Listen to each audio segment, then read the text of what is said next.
A nossa palestrante de hoje chama-se Rosana Silva. Ela é membro do Grupo Espírita Irmão Sobreira, GEIS. Reside em Montes Claros, Minas Gerais.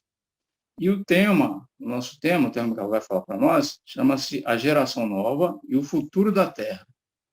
A palavra está com você. Então, é com grande alegria que atendemos a esse convite para falar da temática mais esperançosa da doutrina espírita. Aquela que é a culminância de toda a codificação. Porque é exatamente o último item da codificação espírita que está no livro A Gênese, no capítulo 18, o último subtítulo é A Geração Nova. Então, hoje nós vamos falar de muita esperança, de nós mesmos e do que nós estamos processando nesse momento. Muito se fala de transição, muito se fala de mudanças, e nós vamos percebendo que há uma série de alterações em curso, em longa data, no nosso planeta.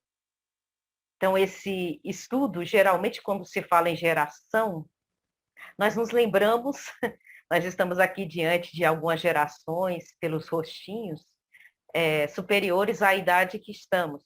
Mas a gente sempre vai lembrar daquelas tradicionais, registradas pelo comportamento humano, ou pela sociologia em vigor, ou pelos estudiosos populacionais, que sempre vão subdividir as gerações. E a primeira que registram, né, se a gente for considerar após a Segunda Guerra Mundial, é justamente aquela que vai ser destaque a partir de 1945, que é conhecida como a Baby Boom. Então, é a grande explosão demográfica, que foi uma grande renovação já da população da Terra, com a partida de muitos espíritos durante aquele fenômeno tão conhecido, e logo depois nós vamos ter muitos renascimentos, em larga escala, em todo o globo terrestre. E aí nós temos aqui em casa, para exemplificar, uma pessoa de cada geração dessas. Então, a nossa mãe, aqui está com a idade mais avançada, então ela faz parte dessa geração que não conheceu a televisão, né, na sua infância. Né? A gente vai ver a chegada da televisão em 1950 no Brasil. Depois a gente vê uma análise dessas gerações muito mais pelo lado tecnológico, pelo lado do que tem acesso, pelo lado das conquistas sociais, econômicas. Então, nós vamos ter várias outras gerações. A maioria de nós se enquadra aí na geração X, que é aquela dos anos 60, anos 70. A geração Y vai ali ter um marco da ruptura do surgimento da internet entre nós. Então, vai mais ou menos até 1995. Depois disso, nós vamos ter a geração Z, que é praticamente dos nossos filhos, para quem nasceu aí nesses anos 60, anos 70. Então, de todos estes, nós temos aqui em casa, são 7 pessoas. Nós temos também alguns analistas falando da geração Y, e alguns que subdividem de forma bem objetiva. A partir do ano 2000, nós estamos com a geração Millennium, muito característica. Mas aí vocês podem também ter em casa, como nós temos aqui a nossa mais nova reencarnante, os últimos 11 anos, é a geração depois de 2010, que é chamada de Alfa. Essa é uma geração peculiar, porque ela não consegue viver sem internet. Ela já nasce praticamente com todos os artefatos tecnológicos dessa geração. E talvez terá grande dificuldade caso esses artefatos, esses aparelhos, por algum motivo, deixarem de funcionar. Mas nós não vamos falar dessas gerações. é apenas para situar. Porque quando Kardec fala da geração nova, ele não está se referindo a aspectos sociais, econômicos ou tecnológicos. Ele está se referindo ao aspecto espiritual daquele que vive na Terra. E, curiosamente, se nós formos observar a codificação, e aí nós achamos que o nosso mestre leonês é notável, extraordinário, para usarmos apenas duas expressões, ele fecha a codificação com a mesma frase que São Luís vai dar à última pergunta de O Livro dos Espíritos, a 1019. Ele questiona ao Espírito de Verdade quando o bem reinará na Terra. E ele abre essa geração nova exatamente com a resposta de São Luís, que nós vamos ler na íntegra, no item 27, dizendo: para que na terra sejam felizes os homens, preciso é que somente a povoam espíritos bons, encarnados e desencarnados, que somente ao bem se dediquem. Então é quando nós vamos ter o bem na terra. E isso não é só regeneração, é muito mais. Nós temos que ir para o estágio dos mundos felizes. Então, esse tema, ele envolve 3 grandes livros da codificação. Nós já citamos 2, a Gênese, o Livro dos Espíritos, e não podemos deixar de considerar o 3º capítulo do Evangelho segundo o Espiritismo, porque lá também nos localiza em que mundo estamos e para onde vamos, e de onde viemos. Então, já passamos pelos estágios dos instintos da sobrevivência no mundo primitivo que a Terra já foi. Neste momento, nós estamos nas provas e na repetição de provas que, tecnicamente, a doutrina espírita apresenta como expiações. Mas são aquelas provas que nós tivemos e que não fomos bem, e que aí é como uma escola, a Terra, para o espírito imortal que cada um de nós é. Então, na escola, quando nós não passamos em alguma lição, nós temos que repeti-la, até avançarmos um novo degrau evolutivo. Então, esse é um patamar que nós nos encontramos. E lá, então, se apresentam as grandes características da geração ao qual Kardec se refere aqui como a antiga. E aí nós ficamos nos perguntando aonde nós nos encontramos. Porque a apresentação de Kardec é moral. As características não têm a ver com a cronologia da nossa idade. Nós trouxemos essas gerações para fazermos um paralelo do que o mundo pensa a respeito de nós mesmos. Mas aqui nós estamos falando da mais profunda e genuína mensagem espírita a respeito de nós. Em que condições nos encontramos? Em que realidade espiritual estamos? E para onde caminha a humanidade? Como vai dizer um certo poeta da MPB. Então, nós verdadeiramente ainda estamos sob o domínio da matéria. Nesse mundo ainda de expiações, ou repetição de provas que não fomos bem, e de provas novas para alcançarmos um novo patamar evolutivo, nós vemos 2 gerações juntas. E Jesus falou disso, como bom entendedor da humanidade. Porque bem ele falou assim no Evangelho de João: no mundo tereis aflições, mas tende bom ânimo, eu venci o mundo. Se referindo ao período em que passou pela fieira da humanidade como ora passamos.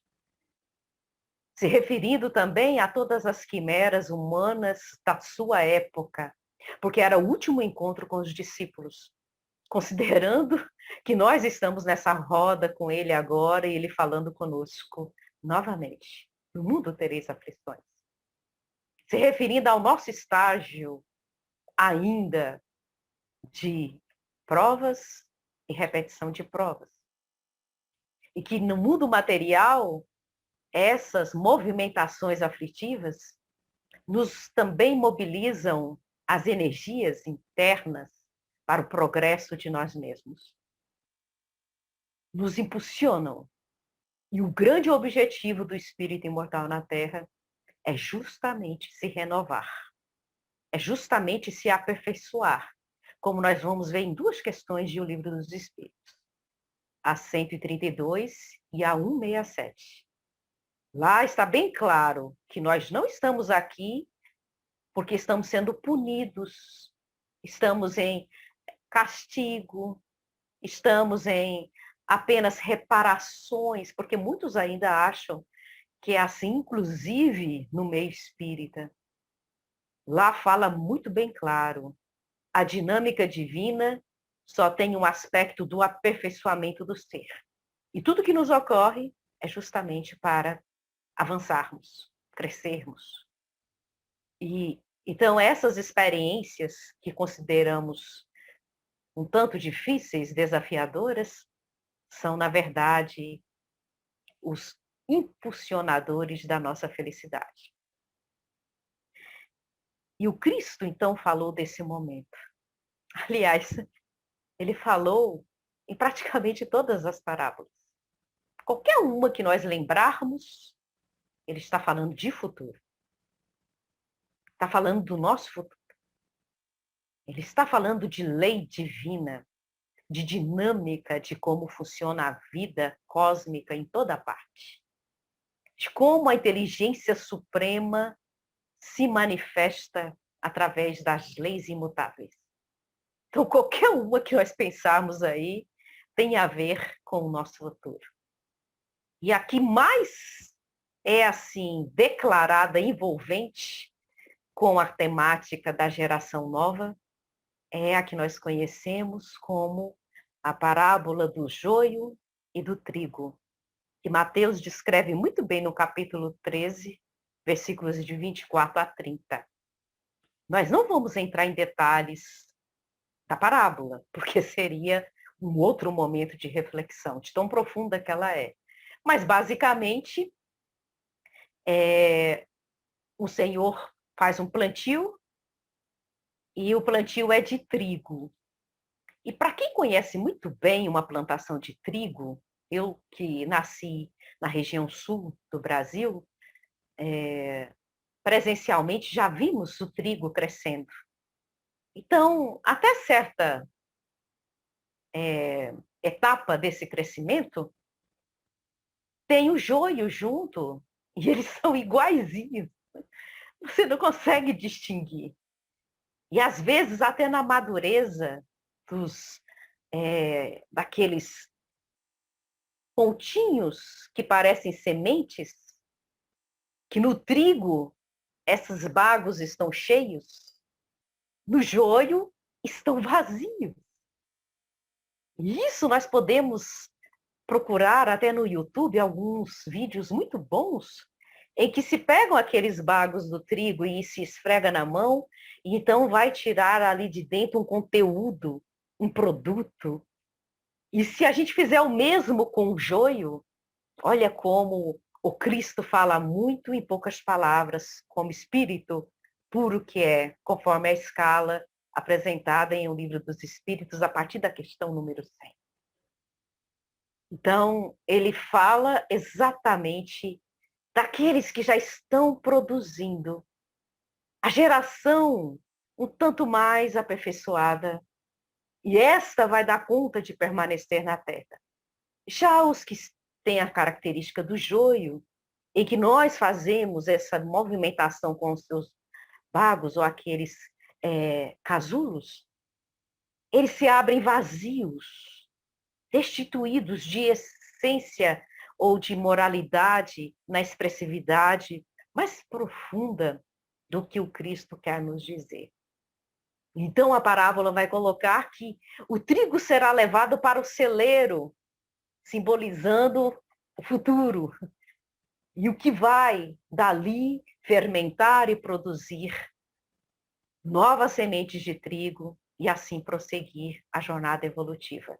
E com relação ao joio, ele fala que será jogado no fogo, dando uma expressão um tanto dura, Mas o fogo também representa toda uma variável de percepções, que seriam experiências um tanto mais aprofundadas para chegar ao momento de produtividade como do trigo.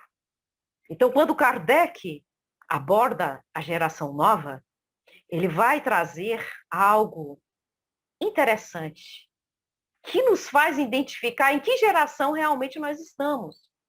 O codificador ele é tão detalhista que nós conseguimos, lendo o texto inteiro, falar, opa, eu estou na antiga geração. Não, eu estou na nova geração.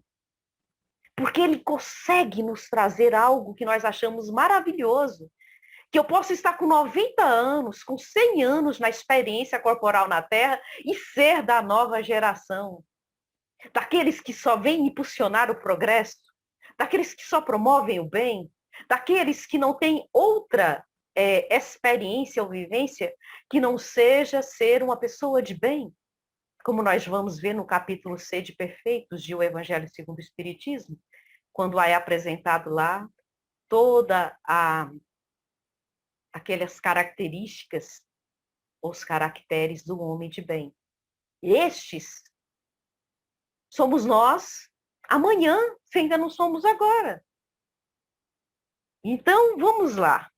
Característica da velha geração. A primeira. E essa ele coloca como sendo a mais crítica. Revolta contra Deus. E vejam que tem um detalhe interessantíssimo. Considera a existência de Deus, porque está revoltado contra ele. Olha como é curiosa essa colocação de Kardec bebendo na fonte da espiritualidade superior. E aí nós vamos ver cada um de nós. Como é que estão os nossos dias? Tem dia que nós questionamos, nossa, mas por que eu passo por isso? Mas por que a humanidade teria que passar por algo tão inusitado como a pandemia? Por que a minha família tem essas experiências? Por que os meus relacionamentos são assim? Por que no meu trabalho as coisas são tão complexas? Toda vez que nós efervescemos a nossa mente com esse tipo de pensamento, com uma frequência um tanto acentuada, caracteriza a revolta contra Deus. Porque Deus aqui é a simbologia de tudo que nós vivemos, de tudo que é vida. E aí a doutrina dos espíritos é muito cristalina nesse ponto. Que nada acontece sem um motivo na vida de absolutamente ninguém, muito menos na nossa. Tudo é uma experiência de progresso. Tudo é apenas uma vivência para que nós avancemos para o espírito puro que nos aguarda. Por ora, estamos naquela terceira ordem ainda dos espíritos em busca da perfeição. Vamos ainda chegar na posição de espíritos bons, que já tem o predomínio do bem, que já busca dominar a matéria em seu favor e em favor do outro. Então, essa é uma característica. Se encaixou aí nessa? Vamos ver, tem outras. Propensão instintiva às paixões, aos sentimentos antifraternos. Egoísmo, orgulho, inveja, ciúme. Essas palavras são do registro do codificador. São nossas, não. Então, avaliemos como que nós estamos. Porque egoísmo é antifraternidade. Orgulho também. Inveja, nem se fala. Ter ciúmes da realidade de alguém caracteriza posse ou vontade de se apossar de alguém ou de algo. Então, a propensão instintiva, ou seja, ainda a predominância do instinto de sobrevivência do espírito imortal que está em processo evolutivo. Mas aí Kardec ainda tem mais 2 itens que caracterizam essa velha geração, que convive, ora, na humanidade com todos nós, e que podemos ser um destes. Preferência por tudo que é material. Sensualidade e avareza. E o último item, tem vícios. E aí, nos encaixamos em algum desses caracteres da velha geração? Tem que respirar fundo, né? Então vamos lá. A nova geração, como que é? Será que temos deles em nossos lares?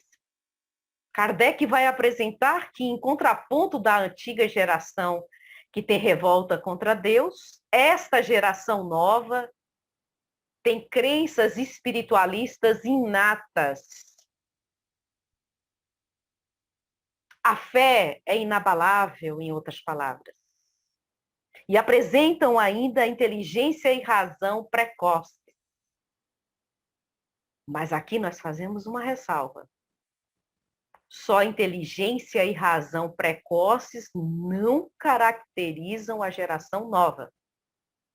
Porque muitos vão falar assim, mas aqui em casa nós temos um que é a excelência, mas nos aspectos da inteligência, da razão, da lógica. Kardec está caracterizando moralmente uma geração. Moralmente. Ou seja, em outras palavras, a capacidade de amorosidade que já é capaz de sentir.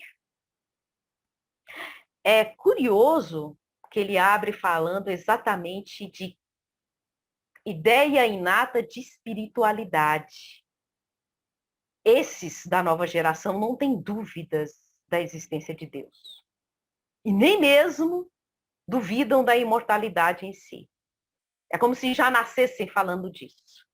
Então, se eu tenho em casa alguém que tem muita facilidade com temáticas intelectuais, são muito inteligentes, muito racionais, aqui em casa nós temos uns 2 assim, isso não caracteriza só a geração nova, essa que é propensa ao bem, ao progresso de todos e de si mesmo. Outra característica que aí somadas nós vamos perceber que podem ser estes que formam um verdadeiro grupo interagindo em lugares diferentes, pode ser nas nossas famílias ou muito distante, mas a gente vai identificar alguns deles daqui a pouco. Não é formada integralmente por espíritos que vieram de planos mais elevados do que o nosso. Olha, Kardec nos dando um alívio. Ai, que bom. Então quer dizer que tem outro grupo? Tem. Tem outro grupo que nós podemos chamar de, vamos dizer assim, intermediários, que nos últimos tempos fizeram um compromisso junto à espiritualidade de virem com as mudanças que seriam necessárias para permanecerem no futuro da Terra. Então, muitos de nós nos encaixamos. Pessoalmente, nos vemos nesse grupo, que nas últimas existências podem ter sido comprometidas, principalmente no aspecto moral, mas que assumiu um compromisso de vir integrar o que nós chamamos de grupo intermediário, que tem a noção e a consciência de que veio para um estágio muito profundo de propensão à mudança, um comprometimento com a nova fase do planeta. Então, estes podem ser os que estão em qualquer faixa etária, como também o da antiga geração. e também o da nova geração. Porque se a gente já identificou as características morais, assomadas ou somadas às características intelectuais e da razão, da inteligência, nós vamos perceber que ao longo de toda a história da humanidade, eles estiveram entre nós. Mas agora é como se fosse, a partir da inauguração da Era do Espírito, e isso aconteceu em meados do século XIX, com a efervescência da espiritualidade se manifestando em todos os cantos da Terra, com a chegada do Consolador Prometido, que nós conhecemos tão bem, nós vemos, então, o nascimento e renascimento, melhor dizendo, desses espíritos um tanto melhores do que a média da humanidade, já anunciando a era nova, o futuro da Terra, em todas as instâncias que nós pudermos imaginar. E muito mais do que nas falanges religiosas ou de crenças, mas nessas também se encontram. Então, nós vamos citar aqui alguns exemplos que qualquer um de nós podemos visitar na internet, buscar o noticiário, ver as redes sociais desses novos que estão aportando. Então, em Várzea Paulista, em São Paulo, uma reportagem chamou muita atenção, porque conta a história de um menino de 6 anos. 6 anos. Jonathan Luma. E ele, então, descobriu que no seu aniversário de 6 anos, os pais iriam dar um artefato tecnológico que conhecemos como tablet.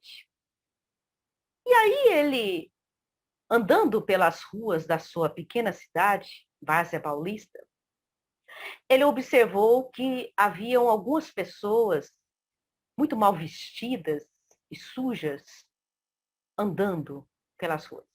E perguntou para a mãe: por que eles estão assim? Aí ela respondeu: porque eles não têm onde morar, meu filho. Aí eles vivem nas ruas. E aí ele não comentou mais nada. Quando os pais falaram que iriam dar uma festa de 6 anos para ele, e qual o presente que ele iria ganhar, ele virou para a mãe e falou assim: quanto que dá tudo isso, mamãe? Em valor, em dinheiro. Quantos lanches é possível produzir com esse dinheiro, mamãe? 6 anos. E aí ela falou: dá para fazer alguns lanches, meu filho, e servir alguns refrigerantes e sucos. Você quer isso na sua festa de aniversário para os seus amigos? Ele falou assim: quero, mas eu quero que sejam todos entregues àqueles moradores de rua. Eu não quero nenhuma festa de aniversário. E neste dia eu quero entregar para eles. Aí a gente pensa assim: o que nós pensaríamos no nosso aniversário de 6 anos? Né? Na infância dos 6 anos, até mais ou menos dos 11 anos, é muito comum nós temos os aspectos do egoísmo, de queremos o melhor presente, ou então do orgulho de não queremos dividir o presente que ganhamos, de ser só nosso, o melhor, né? O mais moderno. Então, esse é um caso. Aqui nas Minas Gerais, nós temos um menino que aparece muito na mídia e que ele é mais conhecido ainda como lutador de karatê. Ele já recebeu muitas medalhas, só que aos 9 anos de idade, Davi Tolentino é o nome dele, quem quiser buscar, Davi Tolentino, tem rede social no Facebook e no Instagram. Ele passou a integrar um grupo como diretor de uma instituição que se preocupa em melhorar a vida de quem vive nos ambientes de comunidades que damos o nome de favelas. Então, ele é uma das lideranças do que nós chamamos de CUFA, Central Única das Favelas. Aos 9 anos de idade, ele se tornou diretor. Em todo o Natal e Dia das Crianças, ele é o maior mobilizador da sua comunidade para levar algo para eles. E durante a pandemia, ele fez uma outra campanha muito interessante, que foi juntar álcool em gel e máscaras para distribuir para quem não tinha como adquirir, principalmente os mais necessitados que moram nas ruas. Nós temos outra em Guarulhos, São Paulo, que aos 6 anos ela criou um grupo chamado ONG Olhar de Bia. Nós estamos falando da pequena Beatriz Martins, que aos 6 anos ela começou a juntar presentes para distribuir no Natal. Por conta própria, seus pais saberem. E morava num prédio e, de repente, um andar inteiro já estavam cheios de presentes. Durante a pandemia, ela conseguiu mobilizar a comunidade para conseguir aparelhos eletrônicos para as crianças que não tinham condições de estudar via internet, nesse momento virtual que se acentuou muito. E aí ela, então, ao invés de arrecadar presentes, pedia aparelhos para essas crianças mais necessitadas. Curiosamente, ela falou quando a ONG já estava bem avançada. Hoje ela está na faixa dos 14, 15 anos. Ela falou assim, o meu sonho é que não se precise mais de ONG para fazer o que deve ser feito. Então, é muito interessante. Na Espanha, Barcelona, saindo um pouquinho do eixo do Brasil, nós temos um mini-chefe, a gente chama ele de o mini-chefe espanhol, que aos 12 anos começou a fazer lives no YouTube para melhorar a alimentação das pessoas, com informações muito simples. Gente, 12 anos, o que nós fazemos aos 12 anos? Eu comecei a trabalhar aos 11. Aos 12 eu já estava no meu segundo emprego. Mas ele já mobiliza multidões no mundo inteiro para uma alimentação mais saudável, aproveitando melhor os alimentos. Então, é o Biel Baum, da Espanha, chefe Biel, muito conhecido assim. Nós vamos ver na África dois exemplos maravilhosos que nos chamam muita atenção. Então, na Etiópia, um dos países mais pobres do mundo, vai nascer a Bethlehem Désiré, que aos 10 anos, mesmo em toda a pobreza em que nasceu, ela começa a fazer aplicativos para facilitar a vida das pessoas. E hoje, alguns anos depois, na faixa dos 30 anos, ela é uma empreendedora, levando a informática às pessoas que às vezes não têm nem acesso à energia elétrica ou saneamento básico. Mas aonde ela está, ela promove isso. Então, ela vai usar uma frase muito interessante. Qualquer um pode programar. No mundo da informática, que ela domina tão bem. E também pelas bandas da África, nós vamos ter William Kankamwamba. Já viram falar nele? Mas provavelmente já viram falar no filme O Menino que Descobriu o Vento. Então, aos 14 anos, ele junta a sucata daquilo que nós jogamos fora e começa a criar um artefato que faz mover o vento e trazer água para o terreno extremamente árido do país em que nasceu, Malawi, um dos mais pobres do mundo. Se a ONU cataloga 189 países, Malawi hoje está ainda na posição 178, se não nos falha a memória. Na escala de pobreza e de limitação socioeconômica.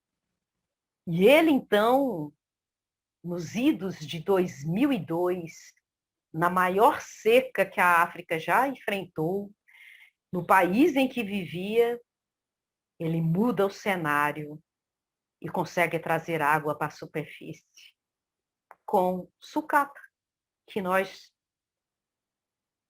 não utilizamos para nada. Mas não é só isso, porque alguns vão falar assim, mas ele apenas usou seu intelecto. Não. Depois ele vai receber uma bolsa de estudos nos Estados Unidos, vai ser um divulgador de utilização reciclável de elementos que nós jogamos fora e vai ser um promotor de novas formas de se ver a vida, de se utilizar os meios naturais em que estamos. E hoje ele é um dos maiores empreendedores, está na faixa dos 34 anos. Ele é de 1987.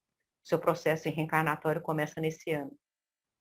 E hoje ele ainda é o maior empreendedor do seu país, trazendo elementos que vão levar aquela comunidade a uma nova forma de ver a vida.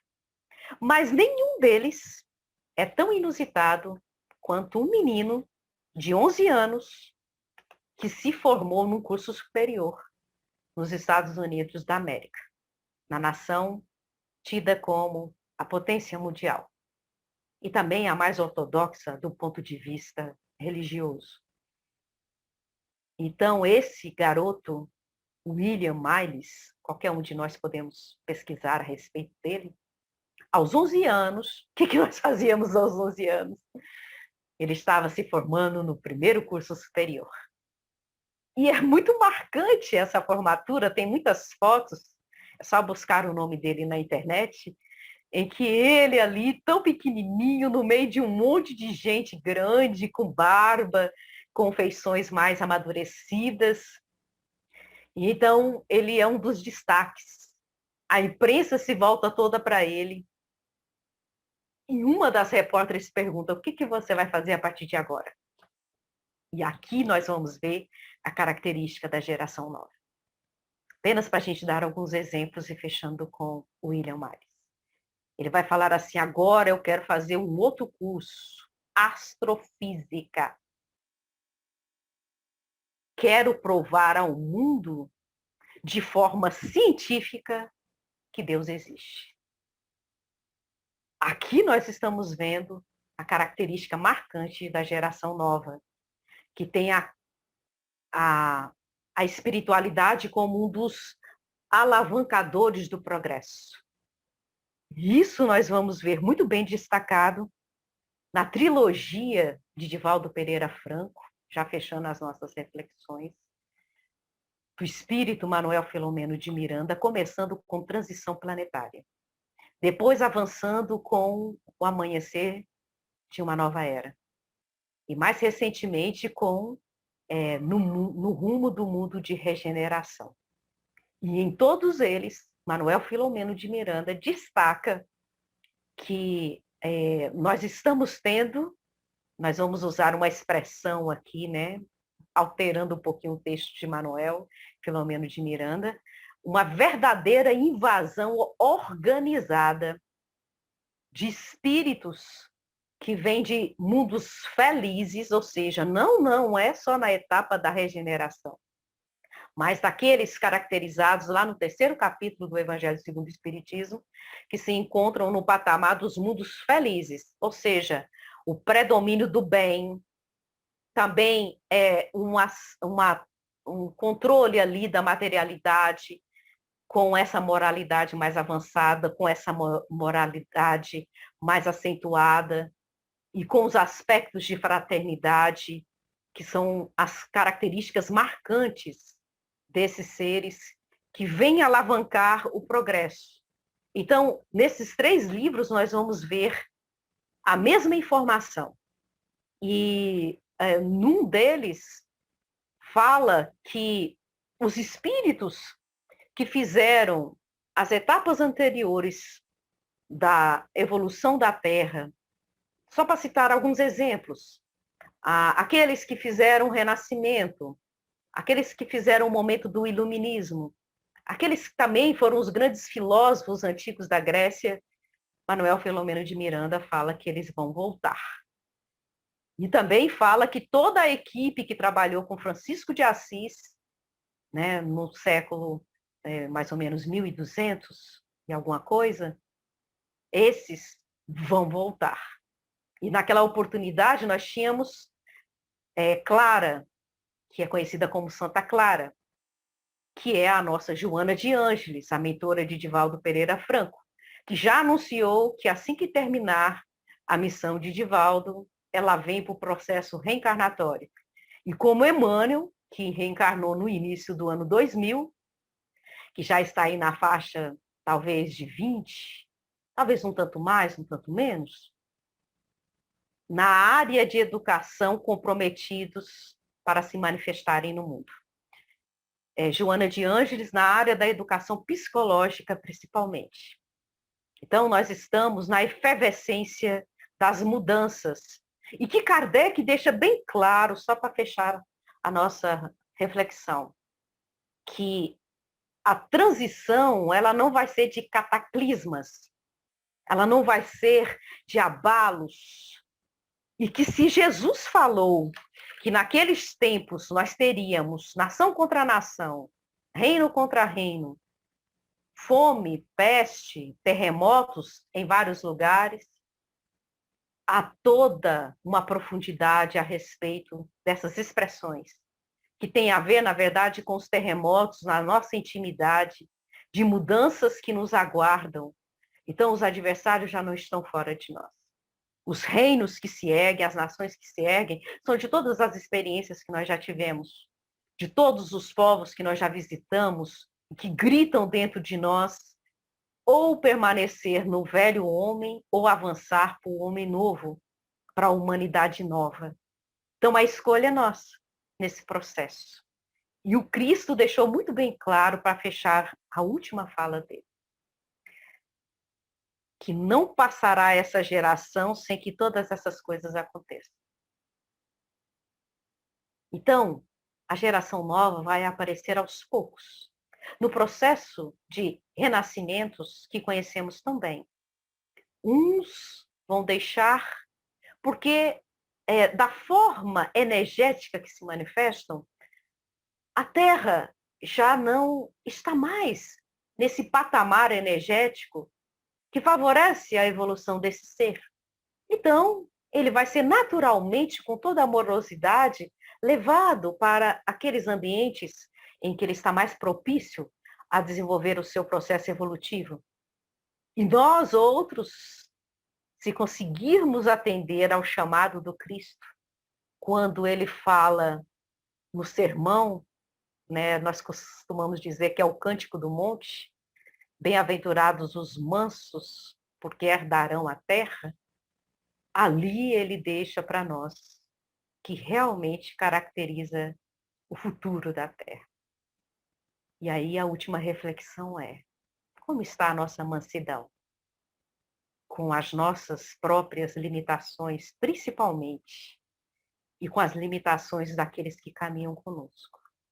Porque como nós lidamos, mansidão tem a ver, não é com apatia, com passividade, tem a ver com movimentação.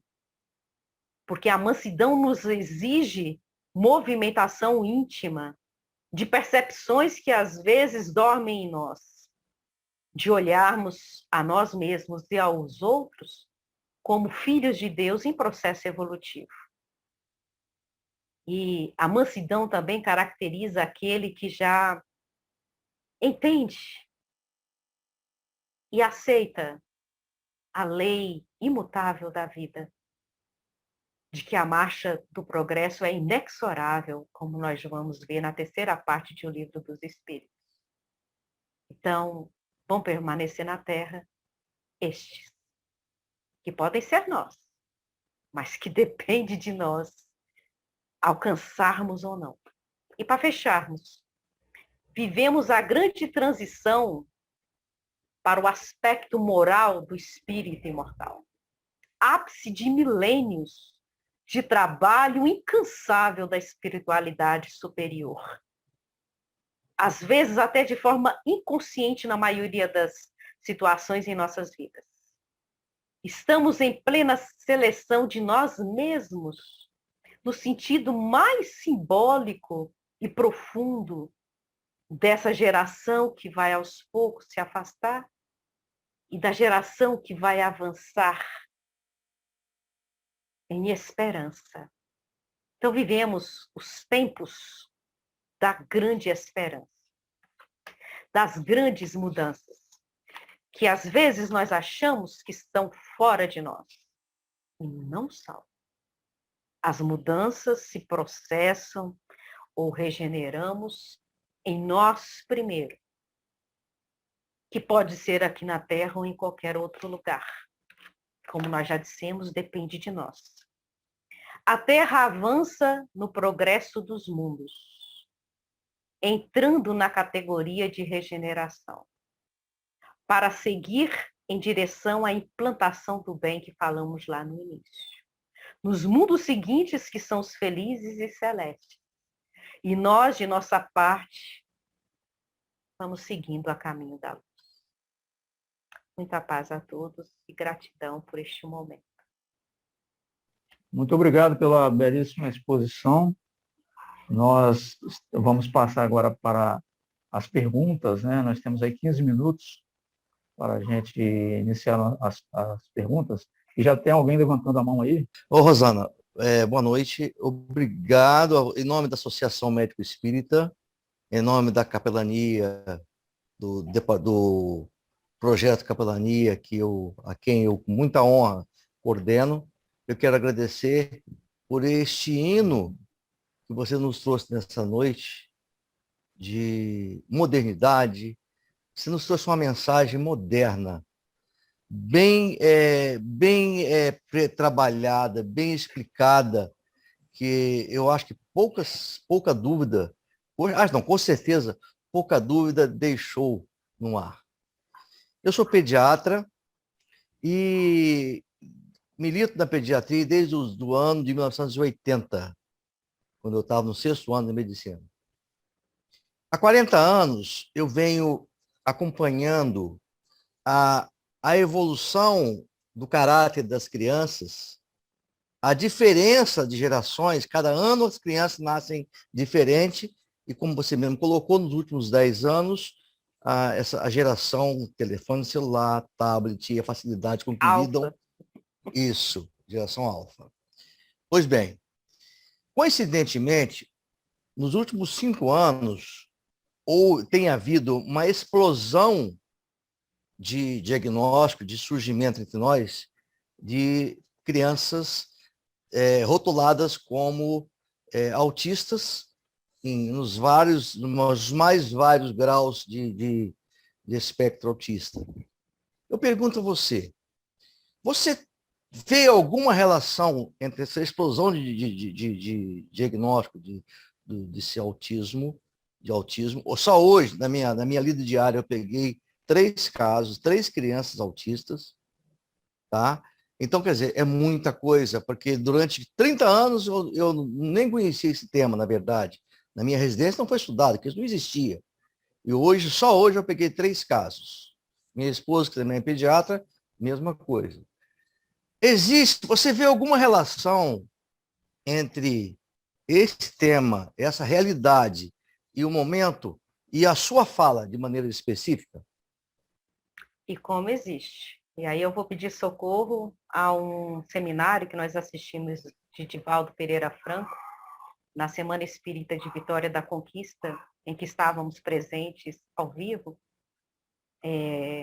Ele vai afirmar que os espíritos comunicaram que muitos estavam vindo para a experiência da reencarnação no campo do autismo como os alavancadores do avanço genético, dos corpos melhorados para a humanidade que virá logo a seguir.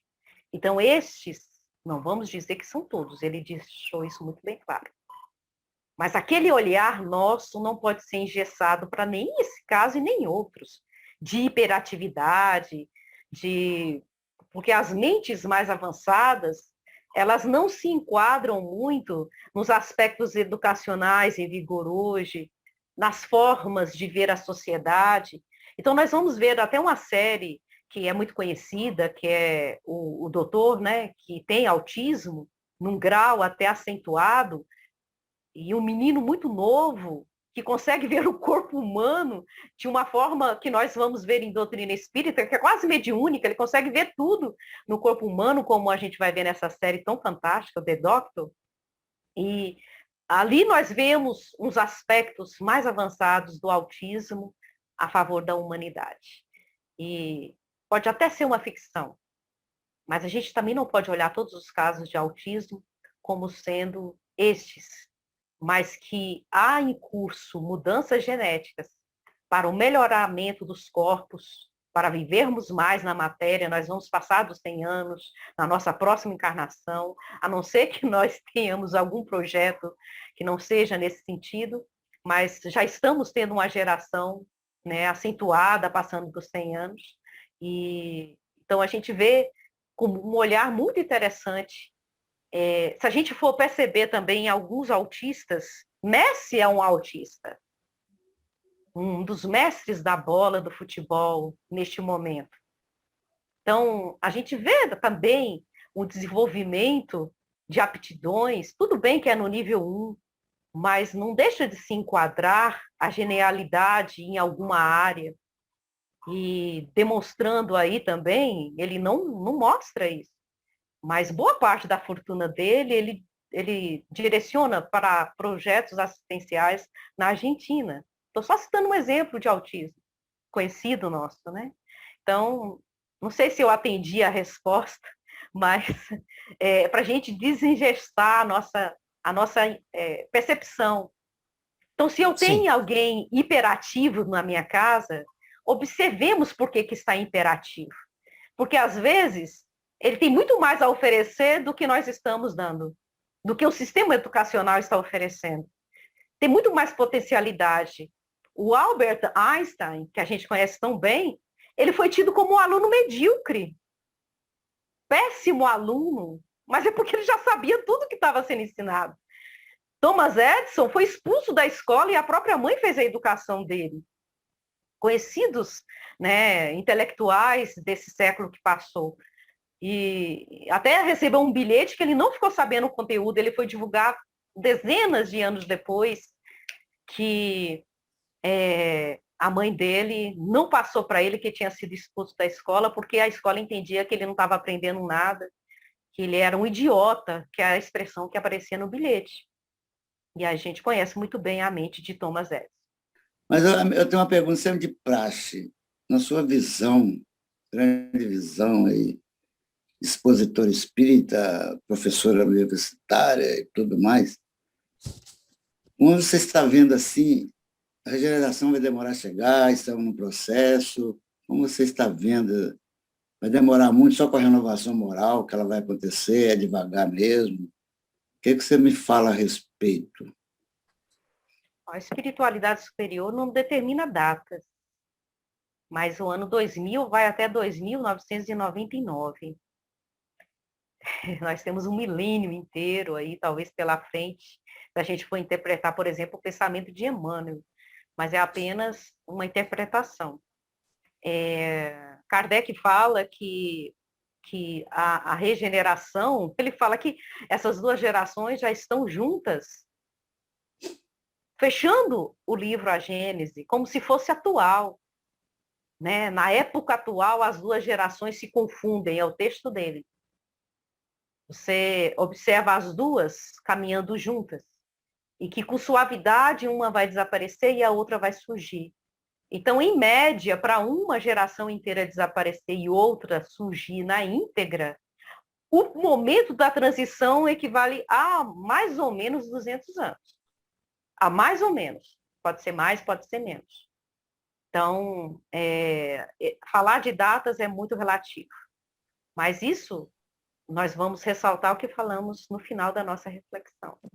A regeneração, vamos repetir, não é fora, é dentro de nós.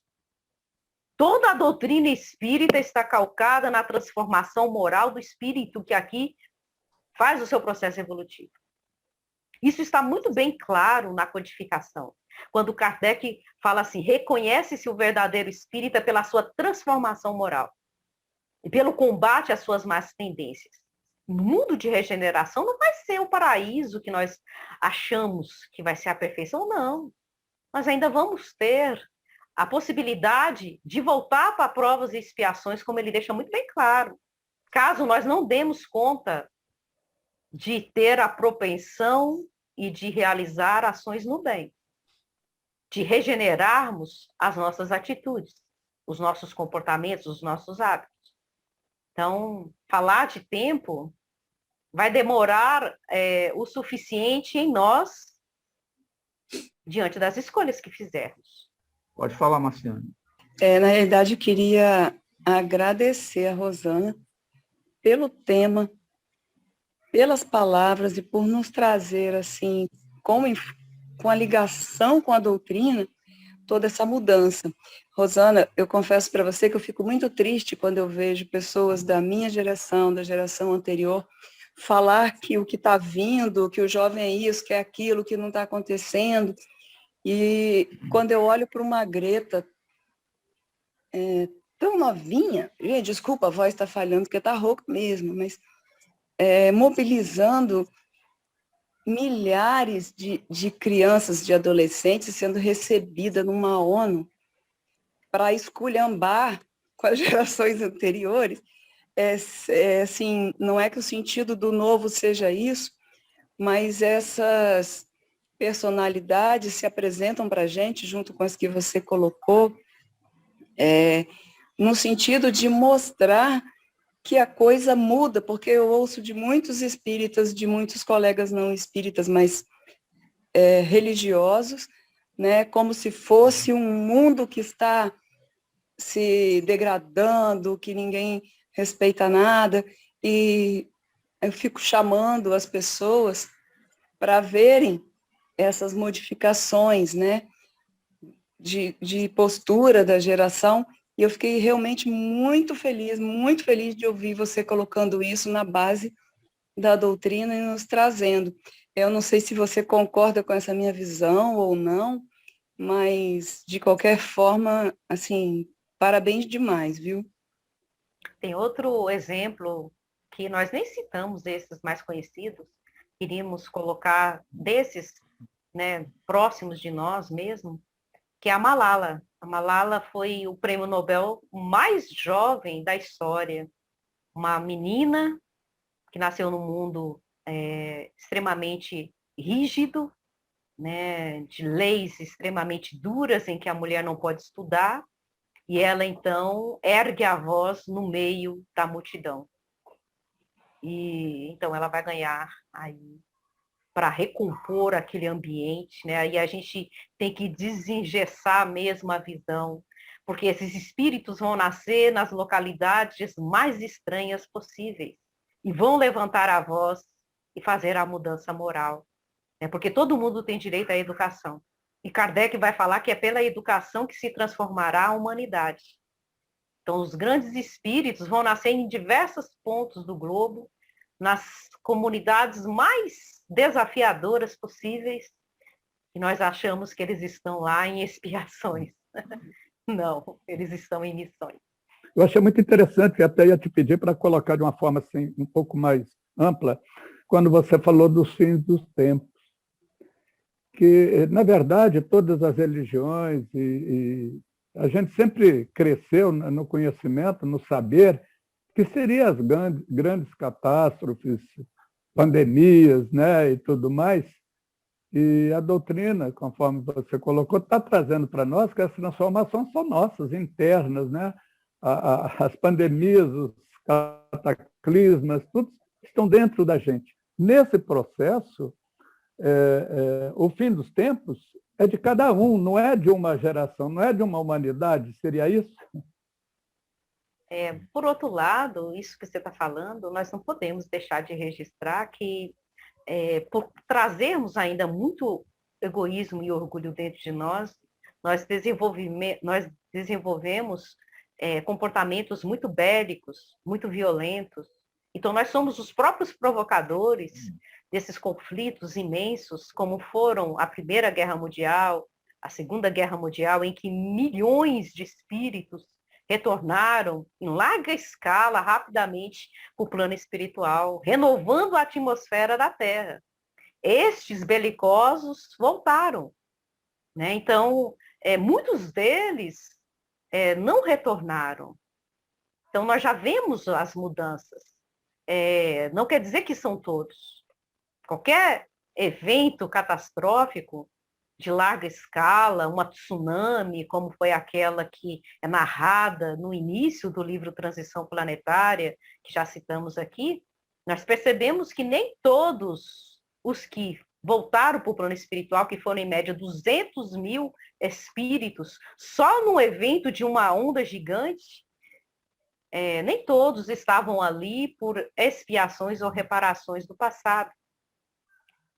Mas também para se organizarem melhor nesses momentos de mudanças.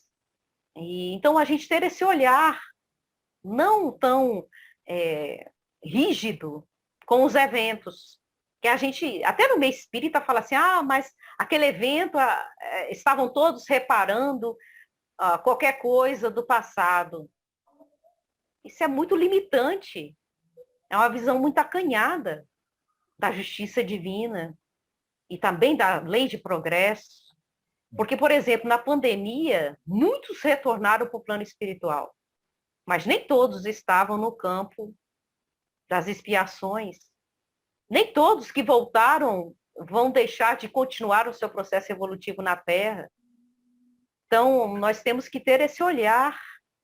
E quando o Cristo fala assim, a mensagem mais esperançosa que nós vemos no Evangelho, no nosso olhar muito acanhado, ficarei convosco até o fim. E isso é muito mais amplo do que esse processo de mudança do segundo estágio evolutivo da Terra para o terceiro, que é esse que nós vamos entrar, o intermediário da regeneração. Ele está falando de evolução de uma humanidade inteira, em que ele é o guardião que recebeu da inteligência suprema a responsabilidade de nos levar à condição de espírito puro. Então, olhando assim, até o final dos tempos, é muito mais amplo do que nós imaginamos. Não é só dessa geração, não é só dessa etapa evolutiva, vai muito mais além. Então, quando a gente vê qualquer frase do Cristo, ele está se referindo a tempos que nós não conseguimos aquilatar. Por exemplo, quando ele fala da parábola dos trabalhadores da última hora, em que posição nós estamos? Muitos vão falar assim, não, eu sou trabalhador da última hora. Podemos ser da primeira hora do mundo da regeneração e não conseguimos perceber isso. Então, até o final dos tempos, nós temos o acompanhamento superior do nosso processo evolutivo. E isso é o que mais nos consola, mais nos esclarece a marcha para não desanimarmos, pelo contrário, termos bom ânimo e seguirmos em frente com Cristo. Aí meio pode fazer sua pergunta. Primeiro, eu gostaria de parabenizar. A gente tem visto, né, acredito que todos nós, que tem se intensificado um movimento bastante retrógrado com relação a muitas coisas, principalmente científicas. Então, o movimento antivacina, o terraplanismo, são coisas que estão ganhando bastante força e que, às vezes, a gente se questiona, né, como que isso está tomando uma proporção tão grande numa época em que já deveria estar tudo consolidado, né, porque a gente tem meios de comprovar isso com muito mais facilidade do que existia há muito tempo, né. Então, eu queria perguntar se já existe algum estudo a respeito, alguma comunicação espiritual com relação a algum tipo de resgate coletivo que está acontecendo com espíritos do passado ligados à ciência, à política, algo nesse sentido que ajude a explicar por que esse movimento de tanto retrocesso está tomando tanta proporção hoje. A gente vê algumas comunicações, principalmente do espírito Joana de Ângeles, em que ela fala de em suspenso os valores morais de uma geração inteira. O que ela quer dizer com isso? Que é como se a Terra fosse um grande caldeirão, em que aqueles que a espiritualidade superior percebeu um lampejo, um comportamento mínimo de vontade de mudança, entraram no processo reencarnatório, mas nós bem sabemos que a materialidade ainda é um desafio para o espírito em evolução na Terra. E então, há também aquela outra geração que acabamos de falar, que está nesse trânsito em que nós vemos essas manifestações que você está se referindo e bem outras. Bem outras. Porque assim, a gente vai ver um discurso muito conhecido, eu tenho um sonho em que os homens vivam de forma igual. Martin Luther King vai falar isso. Como uma liderança de uma etnia inteira do planeta Terra se manifestando. E a gente vê ali gritando um princípio cristão. Porque a igualdade é um princípio cristão quando Jesus fala assim, e Deus faz nascer o sol para justos e injustos. E faz chover para bons e maus. Então a lei é igual para todos. Né? Então nós é que estamos aprendendo a lidar com isso. Muita misericórdia da espiritualidade superior permitir a presença desses espíritos entre nós. E que as nossas manifestações, às vezes, de reações assustadas ou incoerentes com o que nós já abraçamos, nós não podemos deixar de exercer aquela real definição de caridade. Questão 886 de O Livro dos Espíritos. Como Jesus entendia a caridade. E é o BIP nosso acionado para com estes e para com todos. Benevolência para com todos. Mesmo que pensem diferentes de nós. Porque as próprias leis humanas regularizam. E o próprio tempo dirá. O próprio Cristo falou. O que não é plantado pelo meu Pai será ceifado. Em outras palavras, o que não é verdade desaparecerá naturalmente. E apenas a verdade prevalecerá. Apenas a realidade imutável da vida. Então, benevolência para com todos. Porque esses são irmãos em evolução como nós. E nós já tivemos os nossos momentos de ignorância plena. E até mesmo temos hoje. Isso faz parte do processo evolutivo.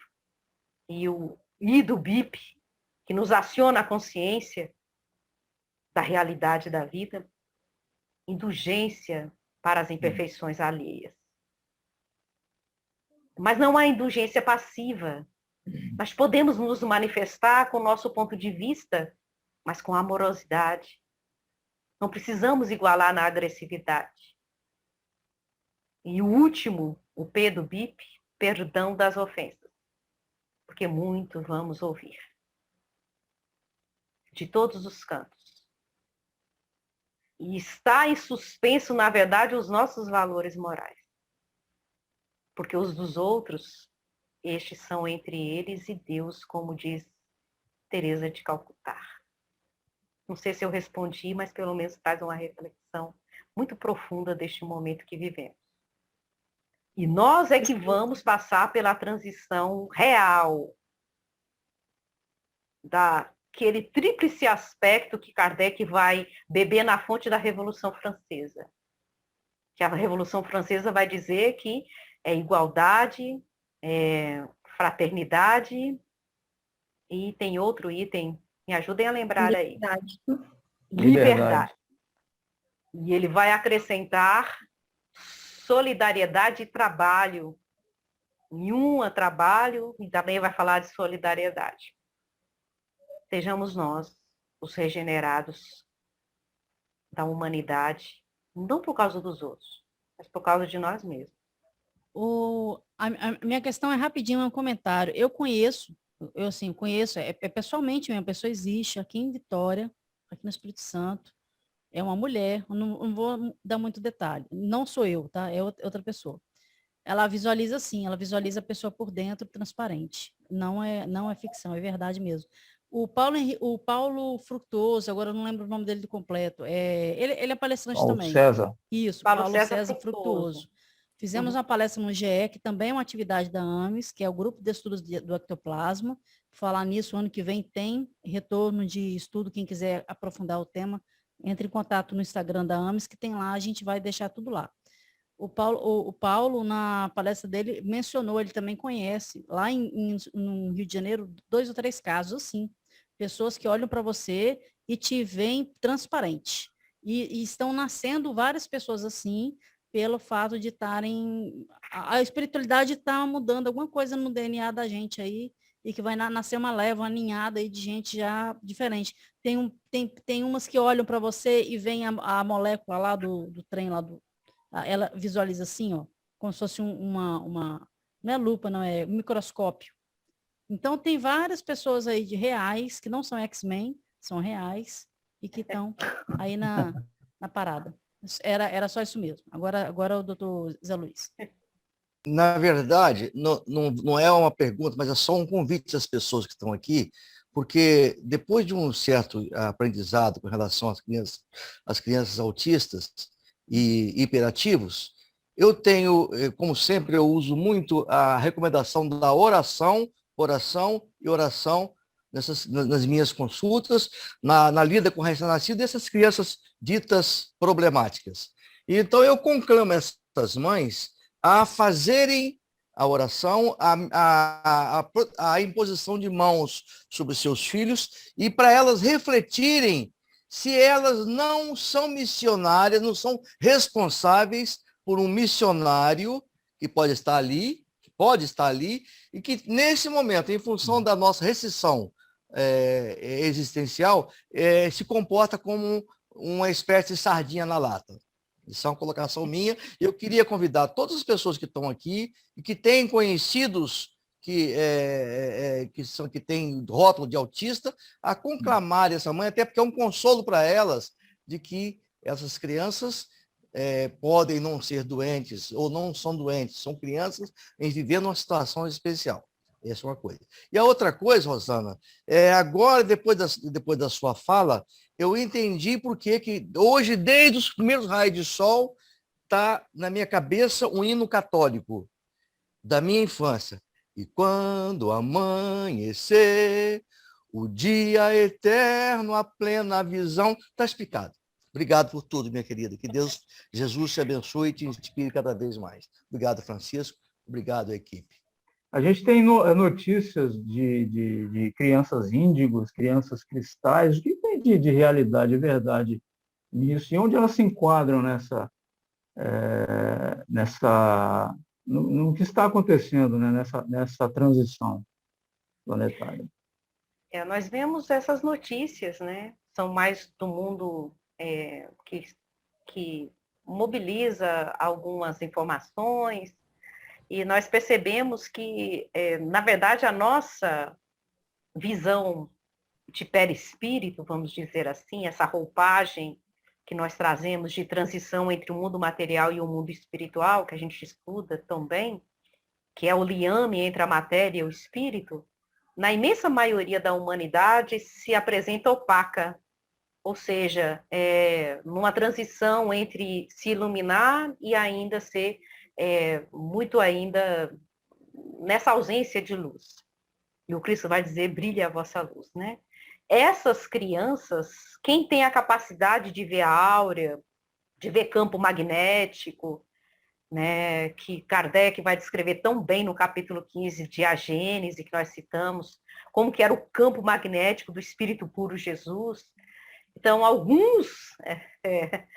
É isso mesmo. Nós estamos vendo aí algumas alguns textos, algumas informações a respeito disso. Alguns espíritos, eles apresentam essa atmosfera do perispírito um tanto diferente, um tanto mais leve, com colorações, alguns azul, que é o índigo, né? Aquele azul mais que a gente destaca, né? Um azul muito bonito. Mas isso é para quem tem a capacidade mediúnica de visualizar, na nossa percepção de interpretação, né? Os cristais, que seriam aqueles que variam, né? A luz do cristal, ela varia muito. Ora se manifesta branco, outro as nuances do azul bem suave, do verde bem suave. Mas são espíritos que têm aí uma bagagem de maior leveza ou de maior posição espiritual do que a maioria da humanidade. Mas, assim, a gente nunca viu nenhum, nunca me falaram, ali está uma criança índico, uma criança cristal, já estou falando na criança diamante. Então, mas que eles vão aparecer com perispíritos muito mais sutis do que os nossos, vão. E isso faz parte do momento de transição para corpos mais leves, como nós já estamos vendo em algumas exposições desses expositores aí de escola que fazem o estudo genético, que falam dessas transformações que o nosso corpo físico ele vai estar passando, né, para abrigar a nova humanidade já no mundo de regeneração em diante. Vamos aguardar, né? Nossos corpos, com certeza, cada existência é melhor. Cada corpo que nós temos, em cada existência, mudando aqui a concordância verbal, a cada existência o nosso corpo é melhor. O corpo anterior ela é limitado em relação ao atual. O nosso próximo corpo com certeza vai ser melhor do que o atual. Podemos até apresentar algumas dificuldades fisiológicas, mas que é melhor porque a lei é de progresso e é sempre para frente. Eu espero que sim. Bom, nós então já esgotamos o nosso tempo. Você gostaria de fazer suas considerações finais, Rosana? Eu só queria ler o que está lá no finalzinho de Transição Planetária, de como lidar com a geração nova. Porque o texto é muito sensível e é quase uma prece. Os filhinhos que vos forem confiados temporariamente necessitarão do amparo emocional e espiritual, indispensável ao desiderato que se apresenta, para o qual foram encaminhados para a Terra. Tende coragem, é para os pais, para os responsáveis. Tende coragem e enfrentai as circunstâncias com entusiasmos no bem e na verdade, guardando-os das agressões iniciais do caminho, como o agricultor zeloso defende as suas plantações das pragas destruidoras. Educai-os no culto dos deveres a serem cumpridos, da responsabilidade, do amor, do conhecimento, a fim que disponham dos instrumentos próprios para os enfrentamentos até o momento da vitória. Muito obrigado pela sua belíssima palestra, à disposição, e seja sempre bem-vinda na nossa capelania, na nossa reunião. Que noite maravilhosa. Obrigado pela companhia de vocês, pelo privilégio, por essa vibração compartilhada. Beijo a todos.